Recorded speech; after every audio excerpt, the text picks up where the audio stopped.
Green ಇದು ರಾಜ್ ವಿಜಯ್ ಅವರು direct ಮಾಡಿ ಗೋಪಾಲ್ ಕೃಷ್ಣ ದೇಶಪಾಂಡೆ, ಬಾಲಾಜಿ ಮನೋಹರ್, RJ ವಿಕ್ಕಿ ಇನ್ನು ಮುಂತಾದವರು ಲೀಡ್ ಆಗಿ ಕಾಣಿಸ್ಕೊಂಡಿರುವಂತಹ ಸಿನಿಮಾ. ಗ್ರೀನ್ ಅಂದ ತಕ್ಷಣ ತಲೆಗೆ ಬರೋದು ಮರ, ಗಿಡ, ಕಾಡು. ಆ ನಿಗೂಢ ರಹಸ್ಯಗಳು ಇರುವಂತಹ ಕಾಡಿನ ಕಥೆಯನ್ನ ಎಕ್ಸ್ಪ್ಲೋರ್ ಮಾಡ್ತಿರುವಂತಹ ಈ ಸಿನಿಮಾದ ಟ್ರೈಲರ್ ನೋಡಿ ನಮ್ಗೆ ಏನ್ ಅನಿಸ್ತು, ಏನೆಲ್ಲ ಇದರಿಂದ ನಿರೀಕ್ಷೆ ಮಾಡಬಹುದು ಎಲ್ಲವನ್ನ ಈ ರಿವ್ಯೂ ನಲ್ಲಿ ತಿಳಿಸ್ಕೊಡ್ತೀನಿ. ಮನೆ ನೋಡ್ಕೊಂಬರೋಣ. ಹಾಯ್, ಎಲ್ರಿಗೂ ನಮಸ್ಕಾರ ಅಂಡ್ ವೆಲ್ಕಮ್ ಟು ಖಡಕ್ ಸಿನಿಮಾ. ಮೊದಲನೇದಾಗಿ ಪಾಸಿಟಿವ್ಸ್ ನ ಕಡೆಗೆ ಬರೋದಾದ್ರೆ, ಟ್ರೈಲರ್ ನಲ್ಲಿ ಸಾಕಷ್ಟು ಇಷ್ಟ ಆದದ್ದು ಇಲ್ಲಿನ ಎಡಿಟಿಂಗ್ ಪ್ಯಾಟರ್ನ್. ಟ್ರೈಲರ್ ಅಲ್ಲಿ BGM ಗೂ ಫ್ರೇಮ್ಸ್ ಗಳು ಸಾಗೋದಕ್ಕೂ ಒಂದು ಸಿಂಕ್ ಇದೆ.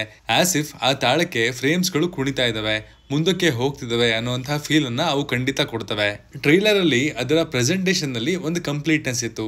ಕಥೆಯ ಎಡೆಯನ್ನ ಬಿಟ್ಕೊಡದೆ ಕಥೆಯಲ್ಲಿ ಆಗುವಂತಹ ಕೆಲವು ಸನ್ನಿವೇಶಗಳ ತುಣುಕುಗಳನ್ನ ಚೆನ್ನಾಗಿ ತೋರಿಸಿದ್ದಾರೆ. ಅಂಡ್ ಕಥೆಯಲ್ಲಿ ನಮ್ಮ ನಿರೀಕ್ಷೆಗೂ ಮೀರಿರುವಂತಹ ಆಳ ಇರುತ್ತೆ, ಡೆನ್ಸ್ ಆಗಿರುತ್ತೆ ಅಂತ ಟ್ರೈಲರ್ ಮುಖಾಂತರ ಎಸ್ಟಾಬ್ಲಿಷ್ ಮಾಡಿದ್ದಾರೆ. ಯೂಶಲಿ ಮಣ್ಣಿನ ಕಥೆಗಳು, ರಿಲೇಟಬಲ್ ಕ್ಯಾರೆಕ್ಟರ್ಗಳು ಇರುವಂತಹ ಸಿನಿಮಾಗಳೇ ಈಗ ಬಾಕ್ಸ್ ಆಫೀಸ್ ನಲ್ಲಿ ಸದ್ದು ಮಾಡ್ತಾ ಇರೋದು. ಈ ಸಿನಿಮಾ ಕೂಡ ನಮ್ಮ ಕಾಡಿನ, ಅಲ್ಲಿನ ಮಣ್ಣಿನ ಕಥೆಯನ್ನ ಡೆಲಿವರ್ ಮಾಡುವಂತಹ ಪ್ರಾಮಿಸ್ ಮಾಡ್ತಾ ಇದೆ ಅಂತ ಹೇಳ್ತೀನಿ. ಅಷ್ಟೇ ಅಲ್ಲದೆ ಇಲ್ಲಿನ ವಿಜುವಲ್ಸ್ ನನಗೆ ಖುಷಿ ಕೊಡ್ತು. ಒಂದು ಬಿಗ್ ಸ್ಕ್ರೀನ್ ಮೆಟೀರಿಯಲ್ ಅನ್ನೋದನ್ನ ಟ್ರೈಲರ್ ನ ಮೊದಲನೇ ನಿಮಿಷದಲ್ಲೇ ಎಸ್ಟಾಬ್ಲಿಷ್ ಮಾಡ್ತಾರೆ. ಕಾಡನ್ನ ಪ್ರೆಸೆಂಟ್ ಮಾಡಿರುವಂತಹ ರೀತಿ, ಅಲ್ಲಿನ ನಿಗೂಢತೆಯನ್ನ ಆ ಡೈಲಾಗ್ ಗಳಿಂದ ಸೀಲ್ ಮಾಡಿರುವಂತಹ ರೀತಿ ಚೆನ್ನಾಗಿದ್ವು. ಟೆಕ್ನಿಕಲಿ ಎಲ್ಲಾ ಭಾಗಗಳು ಒಟ್ಟಿಗೆ ಬಂದು, ಅಂದ್ರೆ ಮ್ಯೂಸಿಕ್, ಸಿನಿಮಾಟೋಗ್ರಫಿ, ಲೈಟಿಂಗು, ಹೀಗೆ ಎಲ್ಲಾ ಡಿಪಾರ್ಟ್ಮೆಂಟ್ಗಳು ಕೂಡ ಒಟ್ಟಿಗೆ ನಿಂತು ಅಲ್ಲಿನ ಸೀನ್ಸ್ ಅನ್ನ ಚೆನ್ನಾಗಿ ಪ್ಲಾನ್ ಮಾಡಿದ್ದಾರೆ, ಒಳ್ಳೆ ಶ್ರಮ ಹಾಕಿದ್ದಾರೆ ಅನ್ನುವಂತಹ ಫೀಲ್ ನ ಖಂಡಿತ ಟ್ರೈಲರ್ ಪ್ರೊವೈಡ್ ಮಾಡಿದೆ. ಕಾಡಿನ ಸಿನಿಮಾಗಳು, ಅದರಲ್ಲೂ ರಾಕ್ಷಸ, ಸೈನ್ಸು ಇದನ್ನೆಲ್ಲ ಎಕ್ಸ್ಪ್ಲೋರ್ ಮಾಡ್ತಿದ್ದಾರೆ ಅಂದ್ಮೇಲೆ ಅಲ್ಲೇ ಒಂದು ಇಂಟ್ರೆಸ್ಟ್ ಇರುತ್ತೆ. ಯಾವ ಘಟನೆಗಳು ಯಾಕೆ ಆಗ್ತಿದೆ, ಮುಂಚೆ ಏನಾಗಿತ್ತು, ಅದನ್ನೆಲ್ಲ ಪ್ರಾಪರ್ ಆಗಿ ಸ್ಟಿಚ್ ಮಾಡ್ಬೇಕಾಗುತ್ತೆ. ಅಂಡ್ ಐ ಹೋಪ್ ಈ ಒಂದು ವಿಭಾಗದಲ್ಲಿ ಸಿನಿಮಾ ತಂಡ ಎಕ್ಸೆಲ್ ಆಗಿದೆ. ಯಾಕಂದ್ರೆ ವಿಜುವಲಿ ಎಷ್ಟೇ ಒಳ್ಳೆ ಫೀಲ್ ಕೊಡುವಂತಹ ಸಿನಿಮಾ ನೀವು ತೆಗೆದ್ರು ಅದನ್ನ ಒಳ್ಳೆ ಕಥೆಯಿಂದ ರೌಂಡ್ ಆಫ್ ಮಾಡಲಿಲ್ಲ ಅಂದ್ರೆ ಅದೊಂದು ರೀತಿ ಅಪೂರ್ಣ ಆಗ್ಬಿಡುತ್ತೆ. ಅಂಡ್ ಗೋಪಾಲ್ ಕೃಷ್ಣ ದೇಶಪಾಂಡೆ ಅವರು ಒಂದು ಇಂಪಾರ್ಟೆಂಟ್ ರೋಲ್ ನಲ್ಲಿ ಕಾಣಿಸ್ಕೊಳ್ತಾ ಇದ್ದಾರೆ. ಅವರ ಶಾರ್ಟ್ಸ್ ಗಳು ಟ್ರೈಲರ್ ನಲ್ಲಿ ಲಿಮಿಟೆಡ್ ಆಗಿದ್ವು.